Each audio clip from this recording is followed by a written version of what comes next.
బోయినపల్లిలో బోనాల పండుగ తెలంగాణ రాష్ట్రంలో జరిగే ఒక ముఖ్యమైన పండుగ. ఇది జంట నగరాలైన హైదరాబాద్ మరియు సికింద్రాబాద్లలో రాష్ట్రంలోని ఇతర ప్రాంతాల్లో కూడా జరుపుకుంటారు. ఈ పండుగలో భక్తులు అమ్మవారికి నైవేద్యంగా సమర్పించడానికి ప్రత్యేకంగా వండిన భోజనాన్ని కుండల్లో బోనాలుగా ఉంచి వాటిని తలపై పెట్టుకొని ఊరేగింపుగా దేవాలయాలకు తీసుకెళ్తారు. బోనాల పండుగ విశేషాల్లో నైవేద్యం ఒకటి. బోనాల్లో ముఖ్యంగా పాలు, బెల్లం, బియ్యం వంటి పదార్థాలు ఉపయోగిస్తారు. వీటిని అమ్మవారికి నైవేద్యంగా సమర్పిస్తారు. అలంకరణ కూడా విశేషంగా ఉంటుంది. బోనాలను వేప ఆకులు, పసుపు కుంకుమతో అలంకరిస్తారు.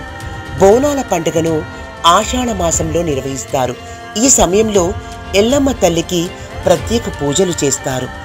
బోనాల సందర్భంగా ఊరేగింపులు, సాంస్కృతిక కార్యక్రమాలు కూడా ఎంతో అద్భుతంగా నిర్వహిస్తారు. బోనాల పండుగ విశిష్టత. బోనాల పండుగ తెలంగాణ సంస్కృతికి ప్రతీకగా నిలుస్తుంది.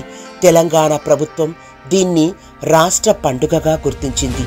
1869 సంవత్సరంలో హైదరాబాద్, సికింద్రాబాద్ ప్రజలు మలేరియా వ్యాధి బారిన పడినప్పుడు అమ్మవారికి బోనాలు సమర్పించి ప్రార్థిస్తే వ్యాధి నయమవుతుందని నమ్మేవారు. బోయినపల్లిలో బోనాల పండుగ. బోయినపల్లిలో కూడా బోనాల పండుగను ఘనంగా జరుపుకుంటారు. ఈ పండుగ సందర్భంగా భక్తులు తమ ఇళ్లలో బోనాలను సిద్ధం చేసి ఊరేగింపుగా దేవాలయాలకు తీసుకెళ్లి అమ్మవారికి సమర్పిస్తారు. బోనాలు అమ్మవారిని పూజించే హిందువుల పండుగ. ఈ పండుగ ప్రధానంగా హైదరాబాద్, సికింద్రాబాద్, తెలంగాణ, రాయలసీమలోని కొన్ని ప్రాంతాల్లో జరుపుకోబడుతుంది.